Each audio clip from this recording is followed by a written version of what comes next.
प्रश्न नंबर 1, जहाँ बिना कारण के कार्य का होना पाया जाए वह कौन सा अलंकार होता है?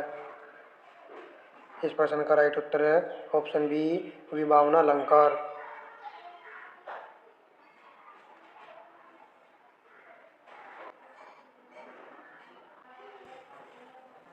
प्रश्न नंबर 2, किस कवि को कवियों का कवि कहा जाता है? धर्मवीर भारती, शमशेर बहादुर सिंह, सर्वेश्वर दयाल सक्सेना, रघुवीर शाह। तो दोस्तों इस प्रश्न का राइट उत्तर है ऑप्शन बी, शमशेर बहादुर सिंह को कवियों का कवि कहा जाता है।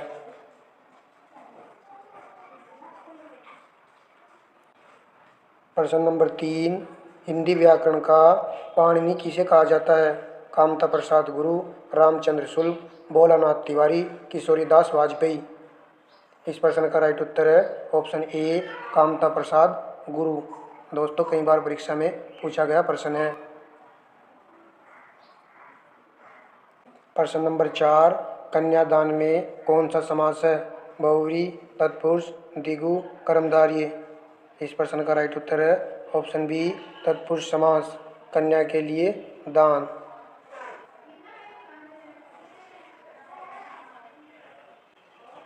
प्रश्न नंबर 5, निपात के कितने प्रकार हैं? 4, 7, 9, 11। तो इस प्रश्न का राइट उत्तर है ऑप्शन सी, 9। याद रखना है दोस्तों।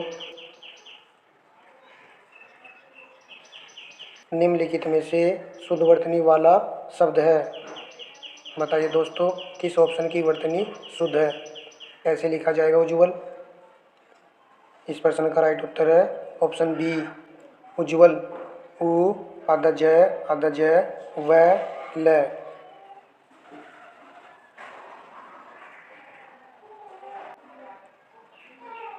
प्रश्न नंबर 7, शुद्ध वर्तनी का चयन कीजिए।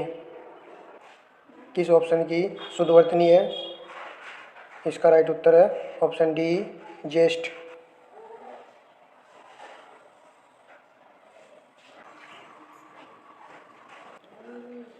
प्रश्न नंबर 8, द्विवेदी युगेन काव्य का एक अन्य नाम क्या है? बताइए दोस्तों क्या उत्तर है इस प्रश्न का? इसका राइट उत्तर है ऑप्शन बी, नवजागरण सुधार काल। याद रखना है दोस्तों, द्विवेदी युगेन काव्य का एक अन्य नाम नवजागरण सुधार काल है।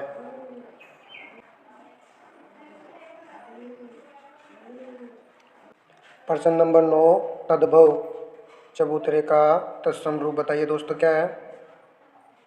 इसका राइट उत्तर है ऑप्शन डी, चतवाल। प्रश्न नंबर 10, रामचंद्र शुक्ल ने हिंदी का पहला उपन्यास किसे माना है? इसका उत्तर है ऑप्शन सी, परीक्षा गुरु को। कई बार परीक्षा में पूछा गया प्रश्न है दोस्तों ये, कि हिंदी का पहला उपन्यास बताइए। परीक्षा गुरु। प्रश्न नंबर 11, निम्न में योग रूढ़ शब्द है? पीला, जलज, पर, दूध वाला। इस प्रश्न का राइट उत्तर है ऑप्शन बी, जलज। योग रूढ़ वे शब्द होते हैं जो विशेष अर्थ प्रकट करते हैं, अर्थात तीसरे के भाव में अर्थ प्रकट करते हैं। जैसे जलज, जलज का अर्थ होता है कमल। और दोस्तों इसी प्रकार पीताम्बर, पीताम्बर किसे बोलते हैं? भगवान विष्णु को। तो ये तीसरा अर्थ प्रकट करने वाले शब्द हैं, इन्हीं को दोस्तों योग रूढ़ शब्द कहते हैं।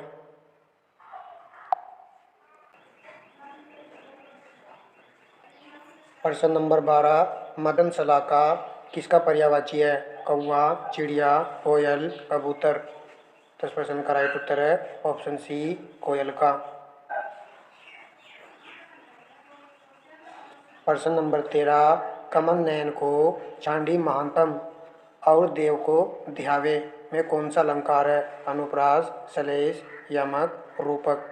दोस्तों पंक्तियों से आपको अंदाजा लग गया होगा कि इसमें रूपक अलंकार है। इस प्रश्न का राइट उत्तर है ऑप्शन डी, रूपक अलंकार वहाँ होता है जहाँ पर उपमेय में उपमान का अभेद रहित आरोप हो।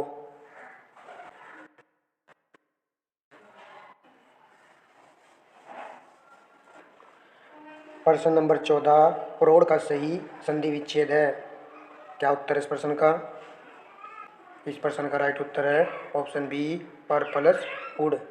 दोस्तों, प्रोढ़ की संधि का उदाहरण है, यह भी परीक्षा में पूछा गया प्रश्न है, तो आप बता देना कि प्रोढ़ दोस्तों गुण संधि का उदाहरण है, वो भी अपवाद श्रेणी के अंतर्गत आता है।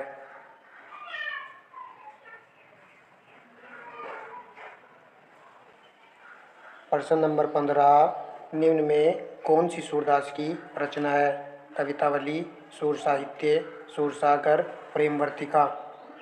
तो इस प्रश्न का राइट उत्तर है ऑप्शन सी सूर सागर, सूरदास जी की रचना है, जबकि कवितावली, सूर साहित्य ये दोस्तों तुलसीदास जी की रचनाएं हैं। प्रश्न नंबर 16, संक्षेपण मूल पाठ से कितने शब्दों में लिखना चाहिए? आधे शब्दों में, एक तिहाई शब्दों में, तीन चौथाई शब्दों में, दो तिहाई शब्दों में। इस प्रश्न का राइट उत्तर है ऑप्शन बी एक तिहाई शब्दों में लिखना चाहिए।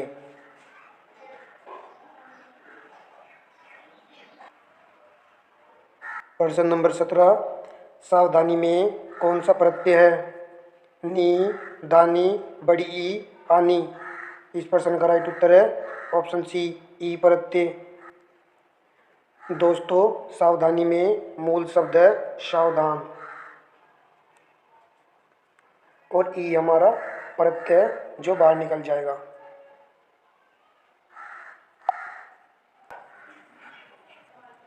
प्रश्न नंबर 18, अभे उभे शब्द का सही अर्थ है? ऑप्शन ए और ऑप्शन डी में आंसर है दोस्तों। इस प्रश्न का राइट उत्तर है ऑप्शन ए, अभे का अर्थ होता है निर्भय, उभय का अर्थ होता है दोनों, याद रखना है दोस्तों। नेक्स्ट प्रश्न, निम्न में कौन सा शब्द विशेषण है? आगरा, चमकीला, कुछ, लिखना। तो इस प्रश्न का राइट उत्तर है ऑप्शन बी चमकीला। चमकीला क्या है? विशेषण शब्द है, जबकि आगरा क्या शब्द है? संज्ञा शब्द है। और दोस्तों, कुछ हमारा अव्यय शब्द है, और लिखना हमारा क्रिया शब्द है।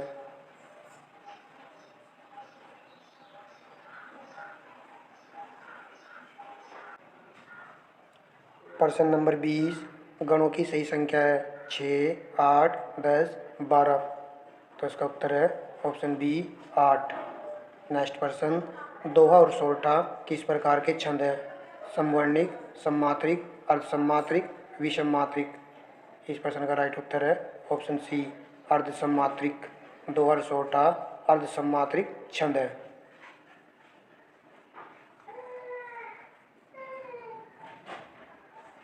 वह मुझसे अलग रहता है, रेखांकित शब्द के आधार पर बताइए कि यहाँ कौन सा कारक है? संप्रदान, अपादान, कर्ण, अधिकरण। राइट उत्तर है ऑप्शन बी अपादान कारक। दोस्तों, इन पंक्तियों में अलगाव का भाव उत्पन्न हो रहा है, इसलिए दोस्तों इस प्रश्न का राइट उत्तर है ऑप्शन बी अपादान कारक।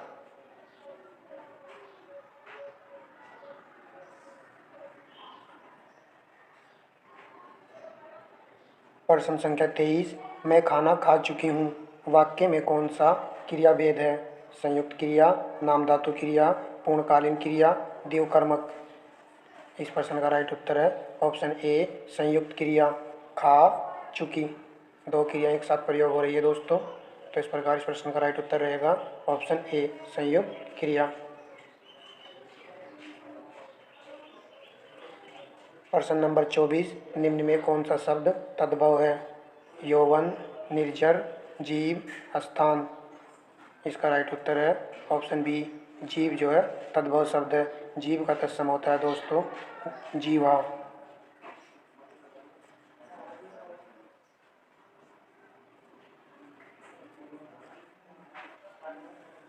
अगला प्रश्न देखिए, जब वह गाता है तब सभी शांत रहते हैं। इस वाक्य में जब वह गाता है क्या है?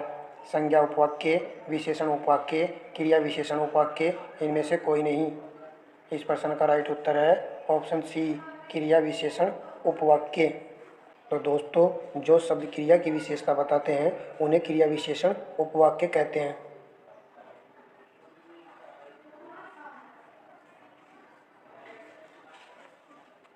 प्रश्न नंबर 26, सुख दुख के मधुर मिलन से यह जीवन हो परिपूर्ण, फिर घन में ओझल हो शशि, फिर शशि में ओझल हो घन। इन पंक्तियों में किस अलंकार की व्याप्ति है? विरोधाभास, दृष्टांत, काव्यलिंग, उत्प्रेक्षा। इस प्रश्न का राइट उत्तर है ऑप्शन बी, दृष्टांत अलंकार। दोस्तों, इन पंक्तियों में घन का अर्थ होता है बादल, शशि का अर्थ होता है ओझल। चंद्रमा बादलों में ओझल हो रहा है, कभी चंद्रमा बादलों में ओझल हो रहा है और कभी चंद्रमा के प्रकाश से बादल ओझल हो रहे हैं। दृष्टांत अलंकार वहाँ पर होता है जब एक बात को दूसरी पंक्ति के माध्यम से समझाया जाता है। ठीक है दोस्तों।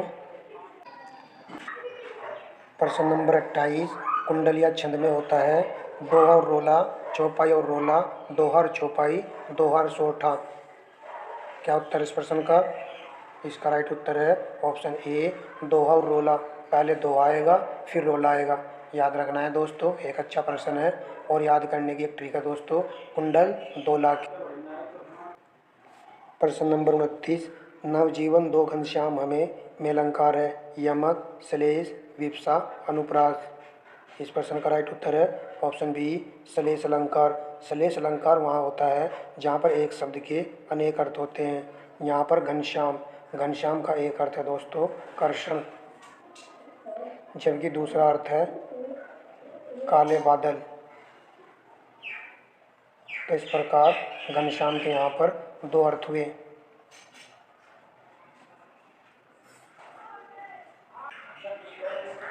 प्रश्न नंबर 30, लिखित में कौन सा शब्द पुल्लिंग है? मणि, चांदी, झील, मोती।